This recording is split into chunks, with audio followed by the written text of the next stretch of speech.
It's the only time I feel like that. I want to be happy, so I never want to stop eating, even when I'm full. I push myself to finish off the food that I have. So once I have what I want, I'm going to eat it all no matter what.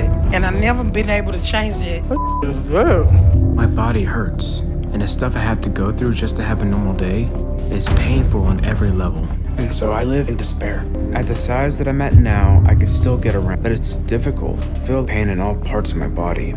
I'm exhausted all the time. Guess what's cooking? Irene talks about how life's a big hustle because of her size. Trying to do everyday things has become a major production, and she leans on family and friends for almost everything. Still, she's rocking some independence, fighting to do as much as she can on her own, like personal hygiene. Buckle up, it's about to get even more real as we dive into her shower routine. My daily life is such a struggle now because of how my size have gotten. It's hard for me to do things because of my weight. So I rely on my family and friends to help me do what I have to do. Even with all the weight I have on me now. You won't believe this bit. Battling through the daily scrub routine, Irene shares the sweaty details of trying to stay clean. Doubling down on showers to fight the funk, she struggles to keep up with her own body's demands, admitting it's a real workout. Hang tight, the saga continues as she talks about her new roomies. When you're my size, you have so many areas you have to keep clean. I get out of breath and it's very painful. So I can barely handle finishing, so I'm never fully clean because I can't do it all at once. I really have to take a shower like twice a day in order to get very clean. Next up, the roommate shuffle. Unable to fend for herself anymore, Irene's shacked up with her son, niece, and daughter-in-law. It's a full house with a full-on dependence drama due to her health woes linked to her size. Next, we're diving into her favorite part of the day, mealtime. Right now, I'm staying in an apartment with my son and my niece and my daughter-in-law. I had to move in with them because I wasn't able to take care of myself anymore. Usually, it's my niece Mimi or my caretaker Cameo that has to help me most. I try to limit it to getting me what I need. Feast your eyes on this. Food is pretty much the highlight of Irene's day. She waxes poetic about the joy of eating, while her niece and a pal play short-order cooks, whipping up whatever she craves. But don't wander off. See what happens when her niece brings in the big guns, aka food. You know, eating is what I do most of the day. It's the only thing to bring me the pleasure that I want. It's what I look forward to constantly. Either Trina or my niece will give me my first meal of the day. They know what I like and they just bring it to me. Come in. Hey, I'm here to bring the chicken. Yes. Grab your popcorn, here comes the food fight. When her niece brings the grub, there's a bit of a tussle over the sheer amount Irene's about to demolish. She loves her food solo, no chit-chat, just chow down. But wait, there's more. Watch as she spills the beans on her food love affair. Trina and my niece Mimi both give me a hard time when they bring me what I want. So you mean to tell me you finna eat all this chicken? You wanted all this? Irene, really? But what I'm eating, I just want to be left alone to eat. I don't want to hear all that, but they at least still bring me what I want. Can you handle another serving? Irene can't stop, won't stop when the food hits her plate. She's all in, devouring every last bit and using food as her lifeline, even though it's double-edged, giving life and taking it away. Keep your eyes peeled. We're going back in time to where her food love story began. Whenever I have something to eat, I will not stop until I eat it all. When I'm done eating, then like an hour later, I ask somebody to come give me some more food because I never want the feelings that food gives me to stop. So I just sit and eat for the rest of the day. Take a trip down memory lane. Childhood was tough, with food as her only buddy post-parents breakup. Church events turned into secret binge sessions as little Irene tried to eat her feelings. Don't go anywhere. Teenage years are up next, and oh boy, they're a doozy. That started very early on because I know I use food to feel better right from the start because my parents separated when I was 5 years old because my dad started abusing my mom and she left him. And I think that's when I became depressed, you know. Teen turmoil coming right up. At 16, Irene's life got soap opera levels of complicated with a bad boy boyfriend and a surprise baby, leading to a serious weight gain spree. Flying solo as a teen mom post-breakup, life handed her lemons and she made lemonade. With extra sugar, stick around. The plot thickens with a tragic twist twist. When I was 16, I started dating someone and he was abusive, physically, verbally, and emotionally. My self-esteem was already low. So I thought I was lucky to have his interest, even though my boyfriend was abusive. Just when you thought it couldn't get sadder, Irene walks us through a heart-wrenching period of loss that sends her into a tailspin, ending up homeless with her son. But there's a glimmer of hope on the horizon, so don't tap out yet. Once my parents was gone, I was homeless and I had nowhere to go. Me and my sons lived at a metro bus stop until we met this woman, and she took me to the shelter for children and women. Roller coaster alert. By 24, Irene's pushing 500 pounds, and job hunting is like a bad game show where no one wins. Her weight keeps climbing as she ping-pongs through relationships and struggles to keep her head above water. But hold on, her battle with addiction is just around the corner.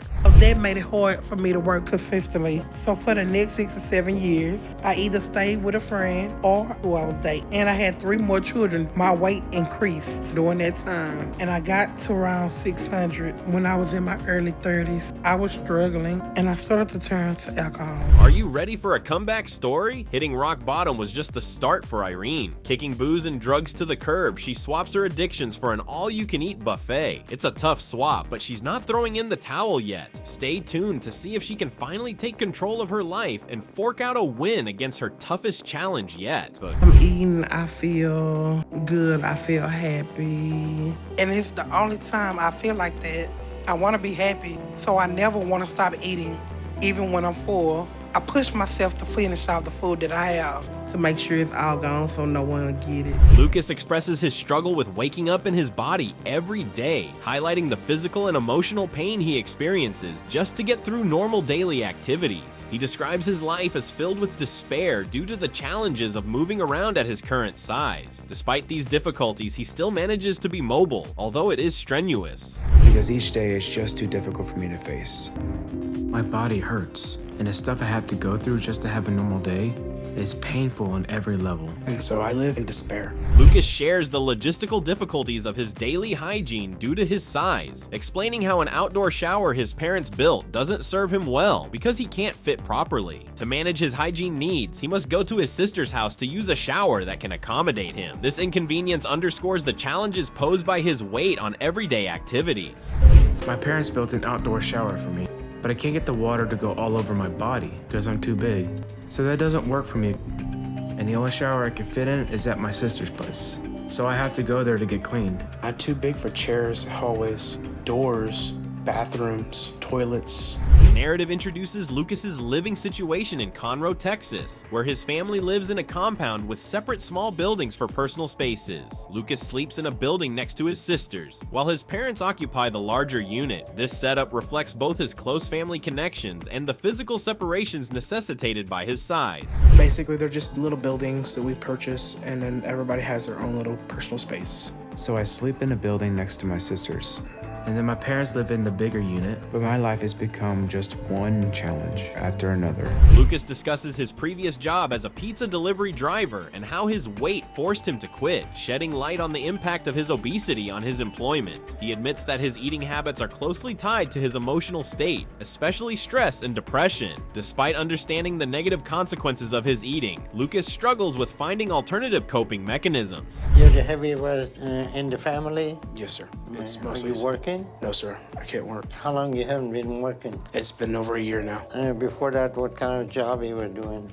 I was a pizza delivery driver. That's unfortunate for your situation. And it got to the point that you couldn't do it? As Lucas expresses his readiness to change his life, the doctor outlines a plan for him, emphasizing the necessity of self-discipline and setting up a regimen that includes diet and exercise. This conversation is crucial as it sets the stage for Lucas's commitment to his weight loss journey. The doctor warns him about the seriousness of his situation, noting the impossibility of surgery if he doesn't lose weight. And what are you willing to do to change all that? I'm willing to change everything, sir. Whatever it takes. Whatever it takes, to the point where even if I have to come up with different habits to go through my anxiety, to go through my stress. After losing a significant amount of weight, Lucas is finally approved for weight loss surgery, marking a pivotal moment in his journey. The doctor schedules him for further testing, and the upcoming surgery, offering a new hope for his health. This approval comes as a relief and a validation of Lucas's efforts to adhere to the prescribed diet and exercise plan. What happens post-op? It's nothing short of amazing, so keep watching. It's gonna be a while, but I got it. All right, I think realistically, the only way you're gonna get to that is weight loss surgery, okay? So now that you lost weight and you stay focused, I'm gonna approve you for weight loss surgery. So we'll go ahead and... Post-surgery, Lucas describes a dramatic change in his appetite and eating habits, noting a disinterest in food that used to be his favorite. This change signifies a profound shift in his relationship with food and his self-image. He stays at his parents' place for a short time to recover, emphasizing his improving independence. Next up, watch Lucas take on the real world with his newfound freedom. It's been about 2 weeks since my surgery, and I'm feeling pretty good. When I came home from the hospital, I started staying at my mom and dad's place, so they can keep an eye on me and make sure I have everything I need. But it was only about a day or two that I really needed help. And even after day 1, I was able to get up and move around some. The good news is, Lucas gains enough independence to start working, a significant step towards normalcy and self-sufficiency. His sister hires a babysitter, freeing Lucas to pursue employment outside the family compound. He finds joy and satisfaction in his new job, indicating a positive turn in his life. Don't flip the channel yet. Lucas's journey to Slimville continues. sister has been hiring a babysitter, and that has freed me up to get my own real job, and I'm really enjoying that. Hey John, I'm here, man. Hey, good morning. Hey, so what we got, this one came in Sunday. As Lucas continues to lose weight, he looks forward to potential skin surgery to remove excess skin, which would further improve his mobility and health. Dr. Now's positive prognosis about reaching his target weight offers Lucas a concrete goal and motivation. This prospective surgery and continued weight loss embody Lucas's ongoing transformation and commitment to a healthier lifestyle. So that I'll get there in the next few months. Then after that, if I keep losing, he says my target weight should be within reach, within the next year or so, as long as I keep everything going in the right direction. And that sounds just incredible when I think back on how I used to be not that long ago. Can you believe this opener? The show kicks off with Holly admitting she basically can't stop eating. She knows it's bad, but stopping feels impossible. She's at her wit's end, folks. Get ready because it's only going up from here. I always want to eat, and I know my eating's more out of control than it's ever been, and that I'm getting to a breaking point. But I've tried to stop and I can't, and I don't know what to do. You want me to make 4 patties? Can you do 6? Next up, a real head scratcher. While Holly is grateful for her mom's help, she's bummed her mom stopped nagging her about dieting. It's sweet, but also a bit sad, right? Stick around. The emotional roller coaster is just leaving the station. If I didn't have my mom's help, I know I'd be on my own during the day and wouldn't be able to take care of myself, so I'm thankful for her help. But the one change I'm happy about in our relationship is that my mom is no longer trying to get me to lose weight or eat better. I think a part of her likes some of the food I eat. This next part hits hard. Mom's worried sick about Holly wolfing down food like there's no tomorrow. It's love mixed with a whole lot of fear. What's coming up will tug at your heartstrings even more. Holly has a big appetite. It's like she can't get the food into her mouth fast enough. And I worry about Holly because it's just not healthy being that big. I don't want to lose her. Nobody's supposed to have to bury their children. Holly's evenings are packed with back-to-back dinners, one with the fam and another with her boyfriend. It's like a food marathon every night. And just when you think she's done, there's more munching in bed. You gotta see what's next. It's a real belly filler. But that meal is just the start of my dinner. Because Ray has to work late, he comes home after we're finished, and he gets fast food on the way home for both of us. So once I've finished eating with my family, I go and get ready for bed. And then me and Ray will eat together before I go to sleep. Now, this will knock your socks off. After a day of non-stop eating, Holly confesses she's never actually full. She's scared stiff about her health crashing. The struggle is real, and it's about to get even more intense. Don't go anywhere. By the end of the day, I know I've eaten a lot. I've had probably 4 or 5 meals and a whole lot of snacks. And I'd keep eating if I could, because I'm never full and I always want to eat. And I know my eating's more out of control than it's ever been, and that I'm getting to a breaking point. Here's a bit of hope. Holly's been seeing Dr. Now and is slowly making changes with diet and exercise. She's not sure it's enough, but she's giving it her all. What happens next? Well, it's a bit of a cliffhanger, so stick with us. It's been about a month since my appointment with Dr. Now. I've been working on making the changes I need to do his diet and exercise to get my stamina up like I need. And I'm trying to rely less on the wheelchair and move around more. And I feel like I'm making progress and that I'm looking a little smaller. Oh boy, diet life is tough. Holly misses her comfort food big time. Changing everything overnight? Not a walk in the park. Keep watching, because her food saga is about to hit a spicy twist. We noticed at a very young age that Nikki wanted what she wanted, and she wanted it then. She learned how to work us pretty quickly. In many ways, we wait on Nikki like you would an invalid. And I've asked myself so many times, what is the difference between enabling and help? When am I enabling her and when am I helping? The pressure's mounting. Holly's next doc appointment is looming, and she needs to show she's lost weight to qualify for surgery. It's crunch time. Fasten your seatbelts. It's about to get even bumpier. And the doctor, the first thing we did was get rid of the food that was not on the diet. It was really hard to let some of that go. I've really had to take it a meal at a time, because if I think about it, I'll get totally overwhelmed. Y'all already done. Well, yeah, before you eat it. Figure out how many times. Mine came to 3:45. Flashback alert. We dive into Holly's childhood, where her food issues started young. Her parents are at their wits' end, but they've also got her back. What's next? More revelations and a few tears for sure. Because if I stop, she on me. Don't put no lot of oil in that pan either. You don't need but a little bit. You through cooking? Yeah. Put your shirt down. You won't believe this cleanup mission. Holly and her crew toss out the junk food, aiming for a fresh start. It's tough saying goodbye to those tasty treats. The journey's not over. Next up, we see how tough sticking to the new plan really is. You'd have to agree. I have 1 month before my follow-up appointment with Dr. Now, and I know if I don't get to where I need by then and I fail, then I'm not gonna get weight loss surgery and the help I need. And I know that's my only chance to turn my life around. When I start my day, Here's a sweet twist. Holly treats herself to ice cream as a motivation to get moving. It's her tasty little reward. But hey, it's also her exercise for the day. What happens next is just as deliciously complicated.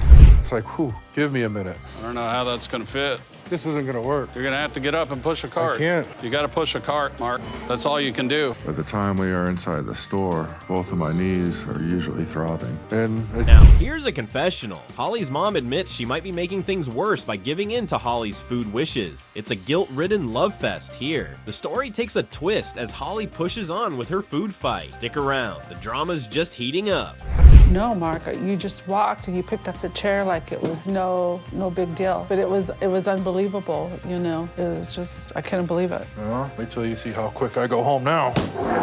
Peace out, Ma. Thank you. I love you. Buckle up, folks. It's quite the roller coaster. Brittany starts off with a bang, feeling like a giant spotlight is always on her. She talks about being the biggest person around and feeling every eye on her, which sounds pretty intense. She describes pain in every molecule of her body, using pretty dramatic language that really paints a picture. Just imagine that. But wait, there's more zaniness ahead.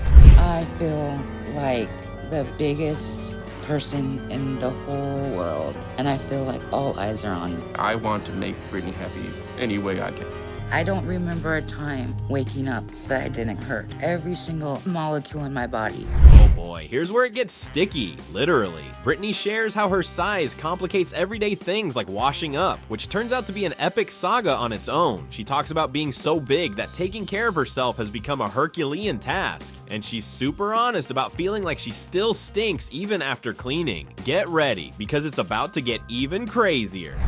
I'm so big, I'm almost to the point where I can't even take care of myself. It's difficult to even try to wash myself. It is the most exhausting part of my day. And no matter how much I clean myself, I still feel like I stink. Next up, love in the time of mega sizes. Brittany spills the beans on how her size messes with her marriage vibes. Her hubby misses simple joys like dining out or dating his wife in the outside world, which is a bummer. Brittany dreams of being a regular housewife and mom, but alas, her size is a formidable foe. Stick around, the plot thickens. I can't tell her no. Now Brittany's size is preventing us from doing everything we want to do. I'm missing out on taking my wife out for dinner, taking my wife on a date. Our date nights are in-house. Me and my husband live very separate, different lives. Cue the dramatic music. Enter Dr. Nazaradin, the no-nonsense weight loss guru. Brittany talks about her battles with emotional eating. Whether she's up or down, she's munching. Dr. Now lays down the law: 3 meals a day, no snacks, not even a carrot. Yikes! The suspense is building. What will happen next? And just listen to your heart. Do you get short of breath with the activity? Yeah, just from walking from the waiting room to the scale, even I was like... Huffing and puffing. You're eating yourself to death, and you're helping her to do it. Transformation time. Brittany and her man start a hardcore diet, and it's no walk in the park. She's all in, writing down every bite and moving to Houston for treatment. Talk about a game changer. The stakes are high and the tension's even higher. Guess what's coming up? It's do or die. Since my visit with Dr. Now, I've been really strict on my diet, literally writing every single thing down that I eat. Doctor wants us to eat protein, we're eating protein. And my husband's been doing it with me as well, so teamwork makes it better. I've never, ever lost weight in my life. Doctor's appointment time. Brittany checks in with Dr. Now, who's like the Simon Cowell of diet docs. She hasn't hit her weight loss target, but there's progress. Dr. Now gives her the green light for surgery anyway because she's shown some real gumption. Hang tight. Her journey's taking a turn for the better. So, how are you doing today? I'm okay, tired. Long road trip from Oregon. And you staying? Yeah, we moved here. Oh, super, super. Yeah. How is your diet doing? I've done really well. Stayed within 1,200 calories, very little carbs. So I think I've done really well. You won't believe this transformation. Over the year, Brittany has gone from couch potato to almost an Energizer bunny. She talks about her knee pains and the saggy skin issues, but she's not letting that stop her. She's gearing up for more surgery to keep moving forward. The excitement is real, folks. Keep watching. Let's do this. I'm really excited. After I saw my weight and I saw that I hadn't hit the 40-pound loss, I thought that was it. This is pretty much a dream come true. I can't believe my life now compared to what it was a year ago. Hold on to your socks because they're about to be knocked off. Post-skin removal surgery, Brittany is dropping pounds like hot potatoes. She's almost at her goal weight and feeling more herself than ever. She's stoked and so are we. Don't go anywhere. The best is yet to come. The main reason I would like it to be gone is just because it's a reminder of where I came from. I think it is gross. And I don't feel like it's gotten to a really bad place yet, but I know it will soon. Like my arms are all wrinkly. It's like a plague. And now, the grand finale. Brittany and her husband hit up Chicago for some well-deserved fun. They're living it up like a typical couple. No special accommodations needed. It's a new dawn. It's a new day. And Brittany is feeling good. What a journey it's been. Stay tuned. Her new life is just beginning. But it wasn't because of my weight. It was because what is this chick doing laying on the floor and why is she laying on the floor? I have lost approximately 400 pounds and that number is just incredible to me. I feel amazing now and I'm finally starting to see myself as a normal person.